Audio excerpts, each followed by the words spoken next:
Hi, I'm Ellie. Thanks for joining me today. We've been talking recently about how the end times prophecy can be interpreted in very real, very modern ways, in very credible and very down-to-earth ways.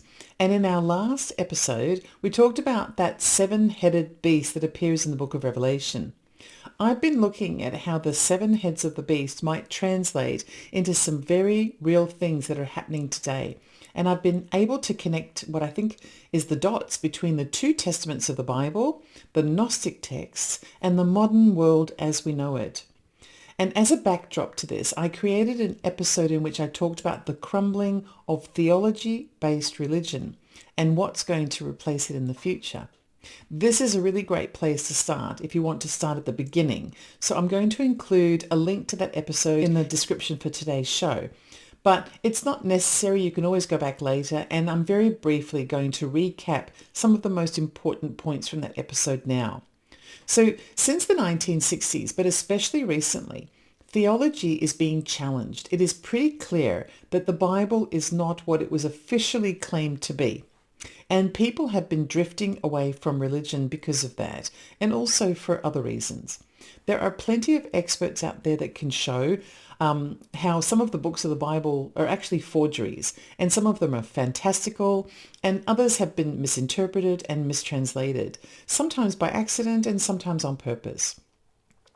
There are competing ancient texts that we've found more recently that describe things that help to elaborate on the Bible in very inconvenient ways. For example, and here, this is a big one, and that is the book of Enoch, where a lot of the Bible story starts to look like Assyria's broad-scale alien invasion and intergalactic war. I'm very confident when I say that the Bible translations are a big mix of all kinds of inaccuracies, but it also appears to have an element of truth to it as well. And we mustn't forget that. And the way that we know this is because we can apply the messages of the Bible to real things happening right now. And many of those things are universal. It does have a universal aspect to it, the Bible. It contains fundamental truths about being human and traveling through this journey of life. So there is truth in the Bible as well as stuff that isn't quite so true. In the last episode, we cut deep into the first head of the beast that appears in the book of Revelation. It is represented by Egypt in Scripture, and we found that it relates to enslavement and control of humanity. We found how it also aligns to the modern world and to the Gnostic teachings, and we discovered how to conquer that first head of the beast. We did, and we figured out how to destroy it. And don't worry, I'm planning to go deeper into that part in a future episode as well, because, I'm a dog with a bone and I can't let things go. So now we have one down and there's only 6 to go. Right, let's take a look today at that second head of the beast. We're going after it and we're going to conquer it as well.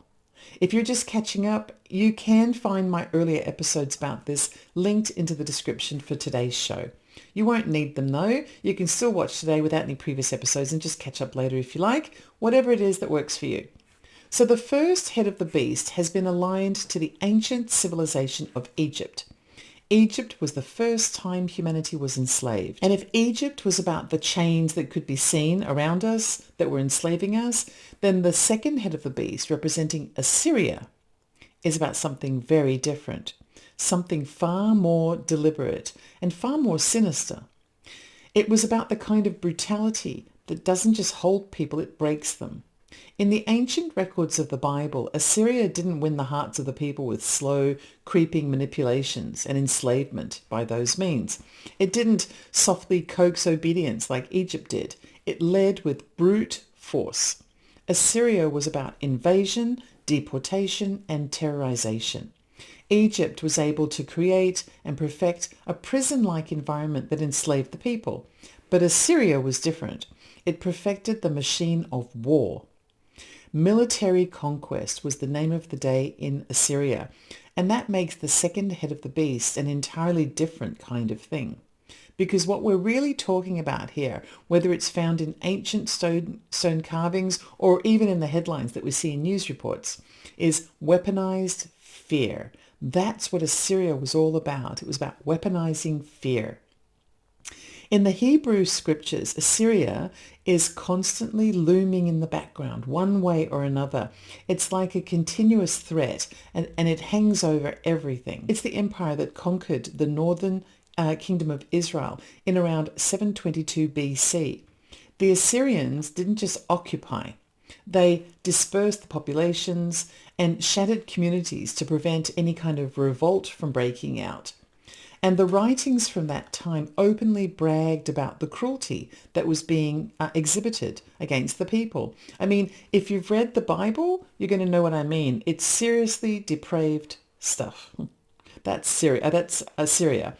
Various prophets that appear in the Bible, like Isaiah and Nahum, they called Assyria the rod of God's anger. It was an instrument that was used to punish the people. But in the end, it was destined to be destroyed as well.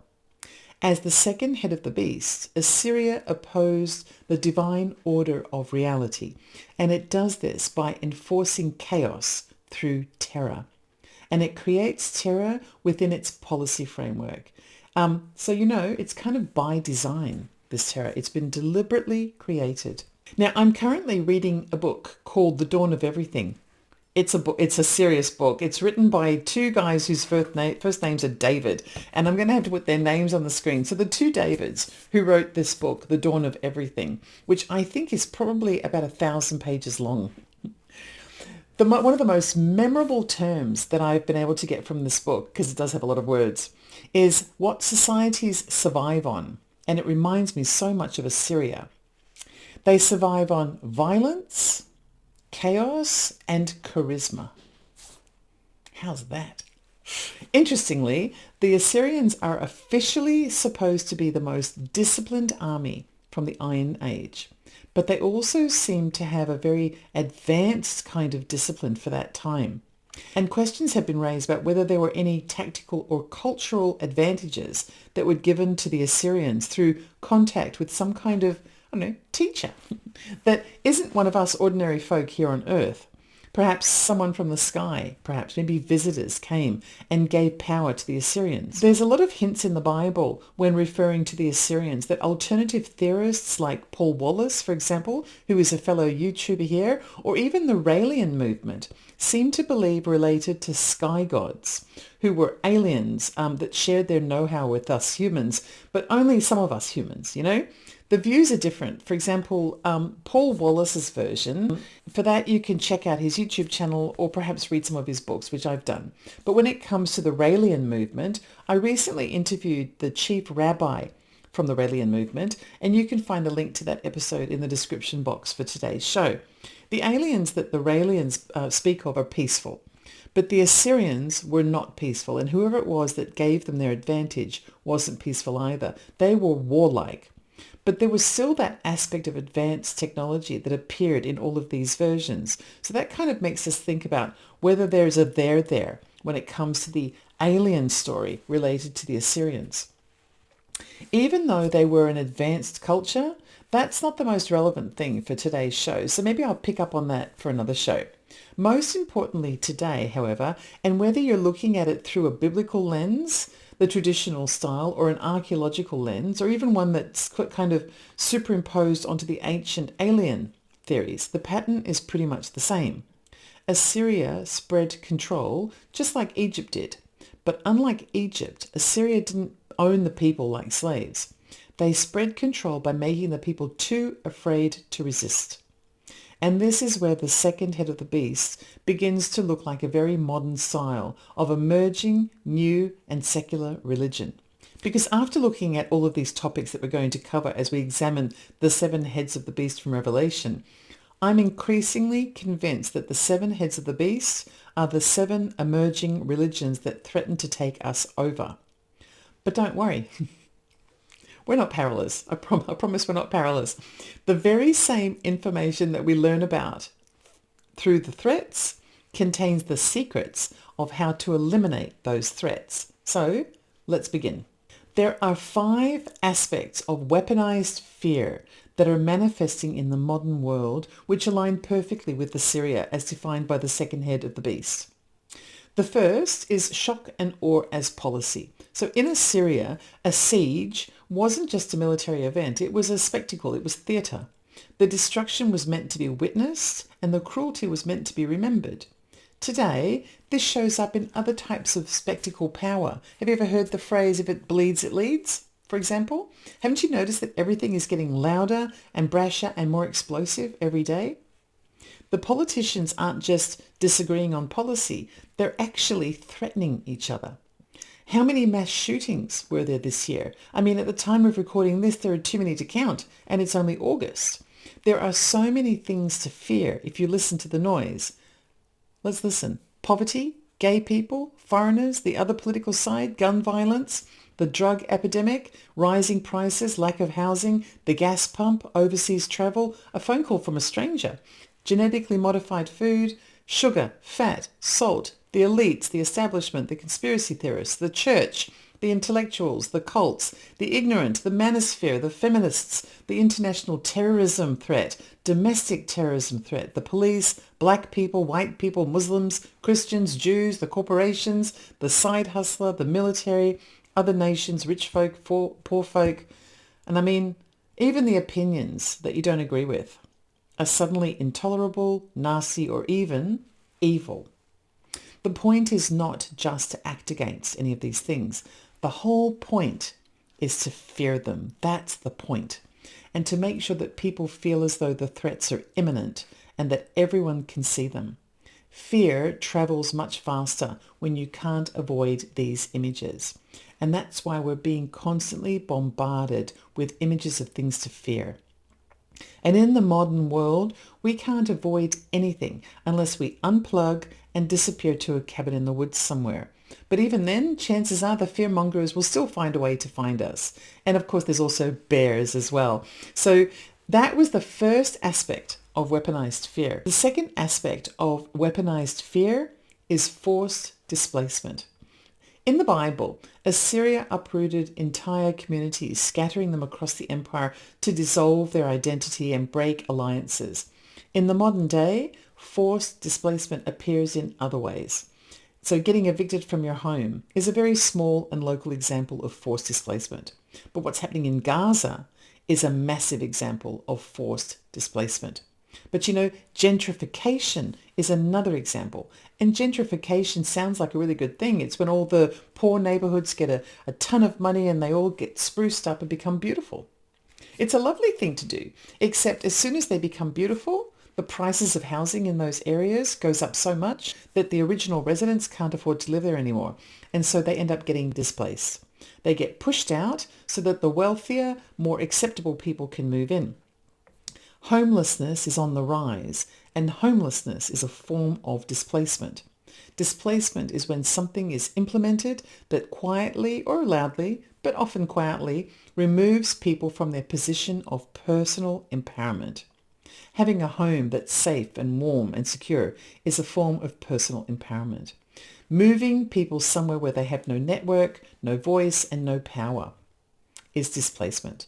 Now, I talk about Maslow's hierarchy of needs a lot because it's a very good illustration, and it shows us that after the basic requirements of air and water and food, the most important thing for survival is the sense of safety.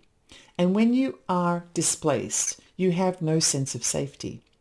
Lack of safety elevates the sense of fear. So let's move on to the third aspect of weaponized fear, and that's information as intimidation. In the Bible, Assyria carved its victories into stone carvings and palace walls. It was creating deliberate propaganda in those permanent methods of carving to remind the people of just how far the empire could reach if it wanted to. In the modern world, things like data breaches, hacking, scams, doxing, public shaming, campaigns, these are all things that create very similar outcomes to what occurred in Assyria. I recently did an episode, for example, about the Morrigan. Yeah, she's come back. The Morrigan was the ancient Irish goddess of war that still has a lot of influence today, a lot. She uses the human attraction to things like gossip and judgment against others as a weapon. She can plant a very small seed and watch everyone around her destroy each other through name-calling, shaming, and outrage. When I first posted this episode, a small group of my viewers said it was fluff that didn't relate to anything related to the channel and that I'd been wasting my time. But oops, it turns out it does fit. It actually fits perfectly into today's show. I'll make sure that it's linked to the show in the description box for anyone who wants to check it out. So Assyria's intimidation by information method is still working beautifully as a fear tactic right now, just as described in the series I did about the Morrigan.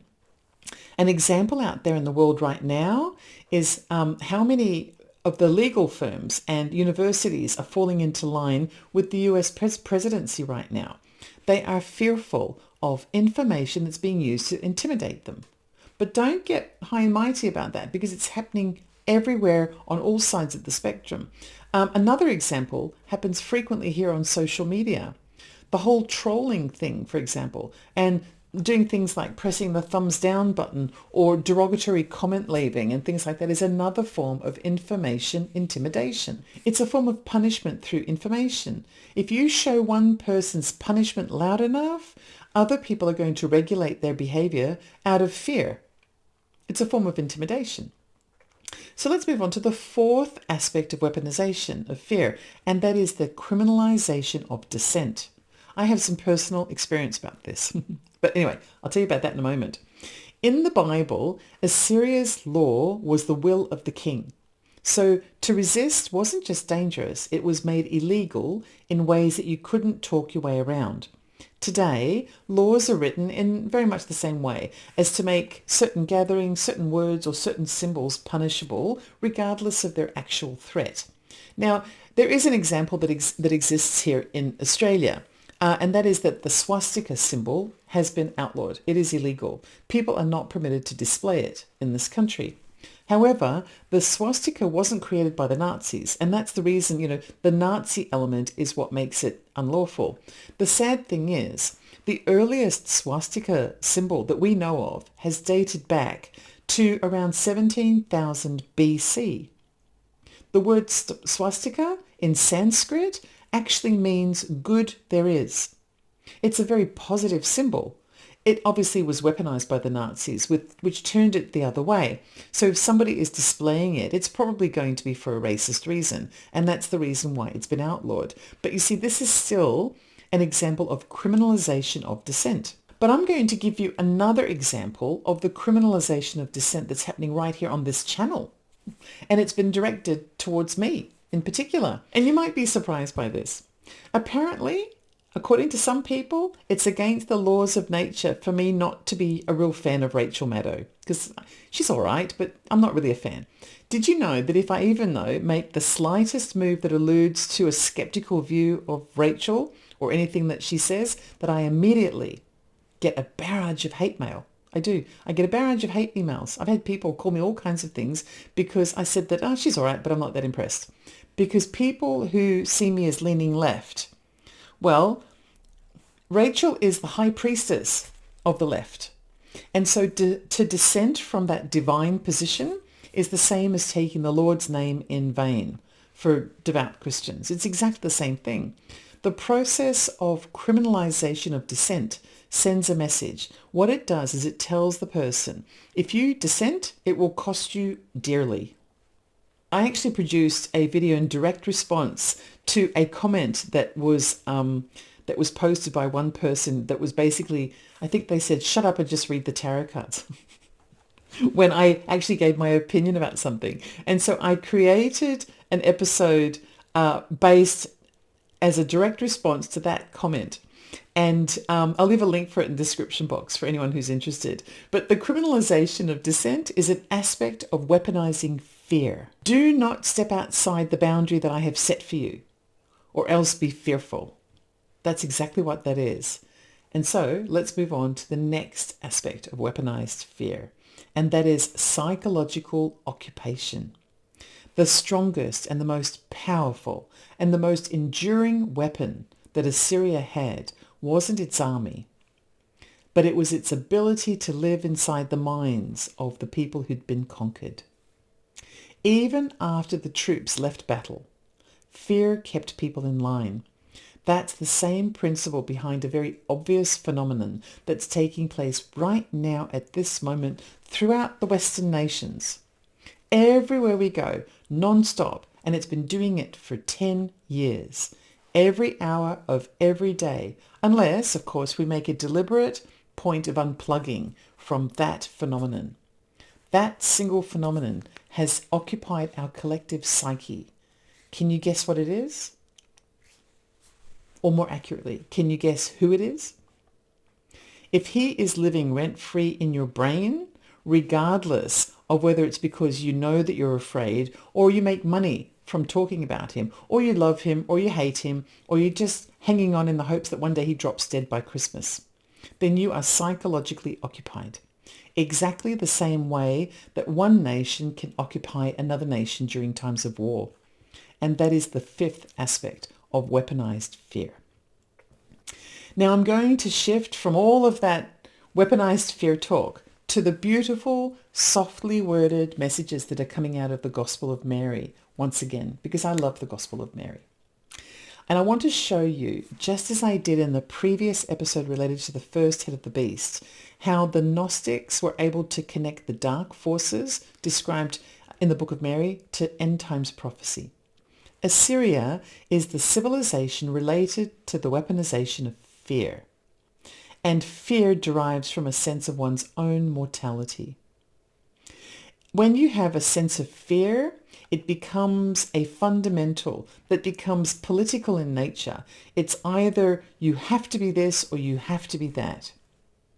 It's about military conquest, and military politics are very much the same thing. So in this map that I've created for the second head of the beast, the darkness section that you can see on the right-hand side of the column is the Gnostic warning about the dark forces that keep humanity trapped, that appear in my episode on the Gospel of Mary.